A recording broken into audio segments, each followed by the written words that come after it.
अस्सलामुअलैकुम जी फ्रेंड्स। आज का जो हमारा टॉपिक है वो है थ्योरम कि इस थ्योरम में हमने प्रूव करना है कि क्या आइगन वैल्यू रियल होती है और सेकंड पार्ट क्या है, क्या आइगन वेक्टर ऑर्थोगोनल है या नहीं।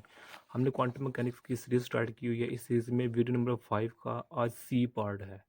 वीडियो नंबर 5 के ए पार्ट में हमने operator, linear operator and expectation value पर बात कर ली थी। इसके बी पार्ट में हमने इन दोनों टॉपिक्स को स्टडी किया था, लेकिन आज हम इसी दोनों टॉपिक्स को वीडियो नंबर 5 के सी पार्ट में डिस्कस करेंगे। लास्ट वीडियो में हमने इन दोनों का प्रूफ देखा था, लेकिन वो शॉर्ट प्रूफ था।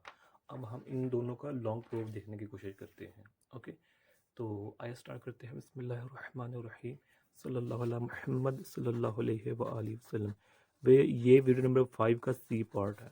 ओके, बी पार्ट में हमने इन्हीं दोनों चीज़ों को डिस्कस किया था, लेकिन वो शॉर्टली किया था। सबसे पहले हम एक लिखते हैं आइगन वैल्यू इक्वेशन। ओके, ये देखिए मेरे पास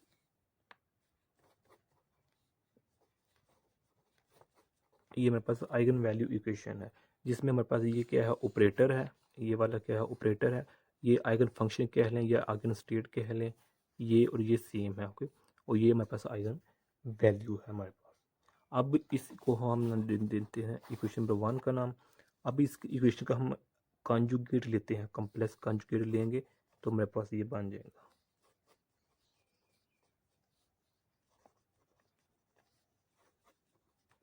तो ये वीडियो नंबर 2 बन जाए, सॉरी इक्वेशन नंबर 2 होगी। ओके, अब जो मेरे पास इक्वेशन नंबर 1 है, इसको हम मल्टीपल करते हैं साई एन स्टार के साथ। ओके, जो मेरे पास मल्टीपल करते हैं equation number 1 by psi n star के साथ, और इसके साथ मल्टीपल करते हैं और इंटीग्रेट कर देते हैं इसी पूरी इक्वेशन को। ओके, तो जो हमारे पास बन जाएगा, हमारे पास क्या आ जाएगा, चलिए पहले हम सिंपल इसको लिख लेते हैं ऐसे। ये है, तो इसको भी हमने इसके साथ मल्टीपल करना है। ये हमारे पास हो गया। अब इसको हम इंटीग्रेट करते हैं तो क्या आ जाएगा, डीटा, इससे मेरे लिए इधर के पास क्या होगा, ये डी टा है, टी नहीं है, टा है मेरे पास। ये वॉल्यूम को शो करता है, थ्री डिमेंशनल। ओके, अब जो मेरे पास ये है, इसको मैं वैसे का वैसा ही लिखता हूँ, डीटा है। अब जो मेरे पास ये है, इसको मैं इसको बाहर ले आऊँ तो मेरे पास ये बन जाएंगे। ये इस इक्वेशन का मैं नाम देता हूँ, ये मेरे पास इक्वेशन नंबर क्या है, इक्वेशन नंबर मेरे पास 3 है। ओके, अब जो मेरे पास इक्वेशन नंबर 3 है, ये हमने लिखी है, ये मेरे पास हर्मिशियन है, हर्मिशियन इक्वेशन है। हर्मिशियन क्या होता है, इसको भी हमने लास्ट वीडियो नंबर 5 के अपार्टमेंट में डिस्कस किया हुआ है। ओके, यानी कि जो मेरे पास होता है, ये हमारे पास हर्मिशियन की कंडीशन होती है। क्योंकि मैं जो हम ऑपरेटर डिस्कस कर रहे हैं इस क्वांटम मैकेनिक्स में, वो तमाम के क्या होते हैं, हर्मिशियन होते हैं। तो अब हम क्या करते हैं कि जो मेरे पास ये होता है, इसको हम बाहर लिख लेते हैं।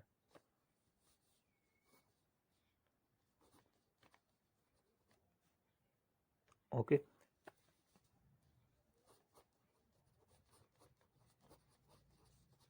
तो ये वैसे का वैसा ही आ जाएगा। ये क्वेश्चन हमारे पास 4 बन गई है, यानी कि फिर क्या है, इसको हमने बाहर निकाला, बाहर निकालने के साथ साथ इसके ऊपर कॉन्जुगेट लगा दिया है, क्योंकि हर्मिशियन है। हर्मिशियन में हमारे पास ये होता है। तो अब इसका ये हमारे पास इक्वेशन नंबर 4 बन गई है।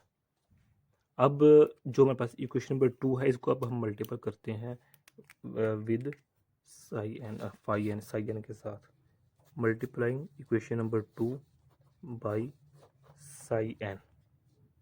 जब हम इक्वेशन नंबर 2 को साई एन के साथ मल्टीपल करते हैं तो मेरे पास ये आता है,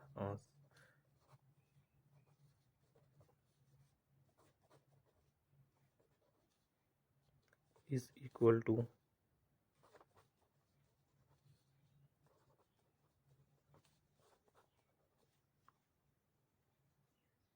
सॉरी, इधर ये ना नहीं था ना। ओके, क्योंकि मेरे पास इक्वेशन नंबर 2 ये है, तो लिहाजा हमारे पास ये आ गई। इस सिंपल क्या किया हमने, साई एन को इक्वेशन नंबर 2 के साथ मल्टीपल कर दिया है। अब इसको हम इंटीग्रेट कर देते हैं, इस इधर भी, इधर भी, इधर भी और इधर भी। ओके, जब इसको हम इंटीग्रेट करेंगे तो हमारे पास क्या होगा, इसको हम बाहर लिख लेते हैं, बस रीअरेंज किया इसको हमने सिंपल, और इसको हमने वैसे का वैसे ही लिख लिया।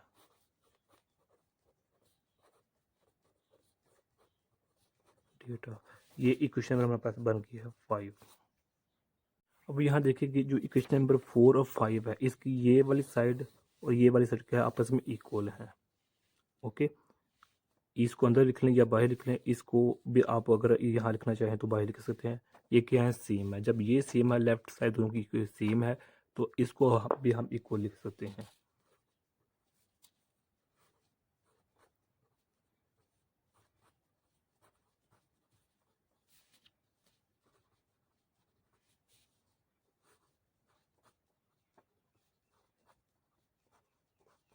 डेटा, ओके, तो अब इसको फिर हम काम ले लेते हैं इसमें।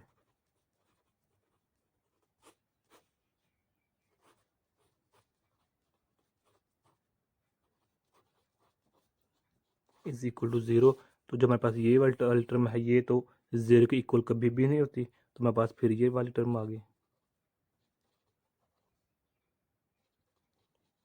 और इसको हम इस तरह लिख सकते हैं,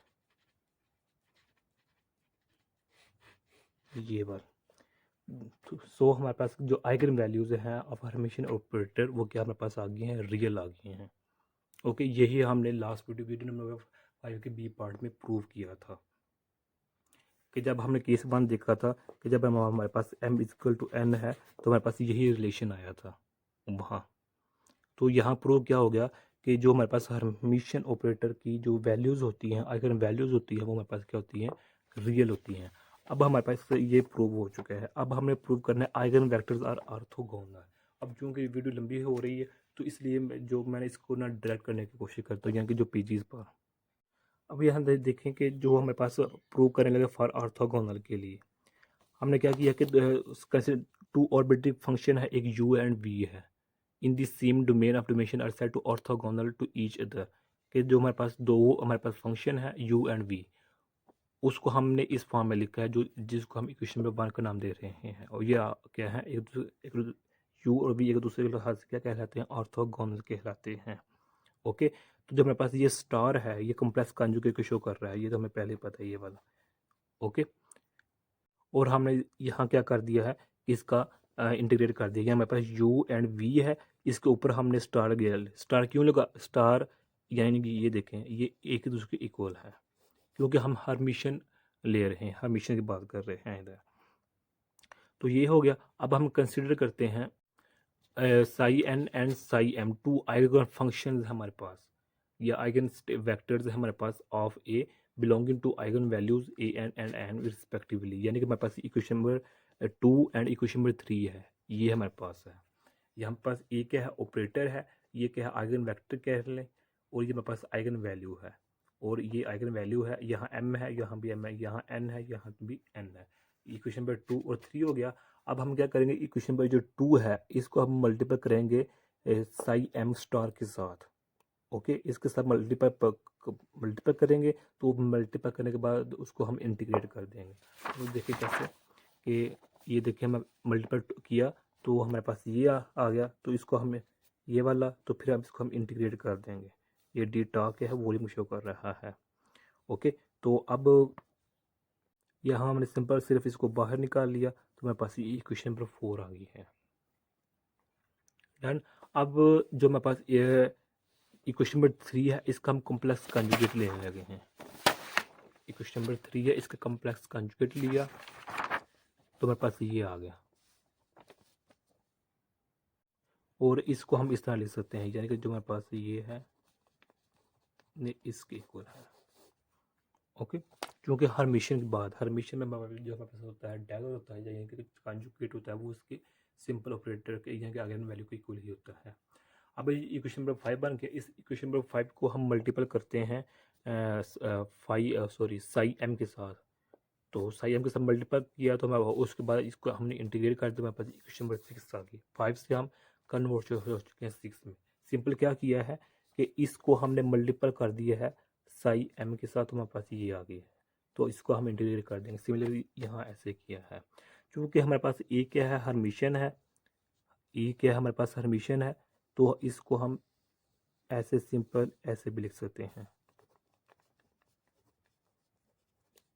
ओके, इस तरह लिख लें, या फिर इसको आप इस तरह लिख लें। ए के बाद इक्वेशन नंबर 7 बन गई। अब क्या हल है कि इक्वेशन नंबर 4 और इक्वेशन नंबर 7 की जो लेफ्ट हैंड से इक्वल है, यानी कि ये इक्वेशन, ये पार्ट देखें ये वाला, और इक्वेशन नंबर 4 का ये देखें, ये सेम है। तो जब लेफ्ट हैंड इक्वल है तो राइट हैंड इक्वल हो जाएंगी, तो इक्वल होगी, तो यहाँ से हमने कॉमन निकाल लिया, मेरे पास A N is equal negative A M, और ये मेरे पास ये आ जाएगा। अब चूँकि जब हमने बात की थी कि ये हम देखें इक्वेशन नंबर 2, ये वाली आइगन वैल्यू और ये आइगन वैल्यू दोनों डिफरेंट हैं।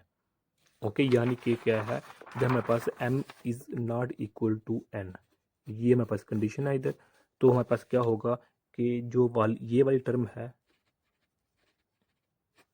ये कभी भी 0 को इक्वल नहीं होगी, और ये इक्वल टू 0 हो जाएगी, इक्वल टू 0 हो जाएगी।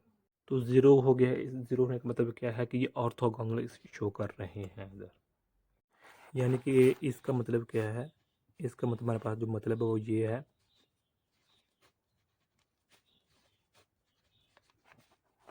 इज इक्वल टू 0, ये मेरे पास 0 हो चुके हैं। अब इन दोनों का 0 का मतलब क्या है, ये और ये एक दूसरे के लिहाज क्या है, ऑर्थोगोनल है हमारे पास, जिससे तरह हमारे पास ये और ये एक दूसरे के लिहाज से क्या है, ऑर्थोगोनल है।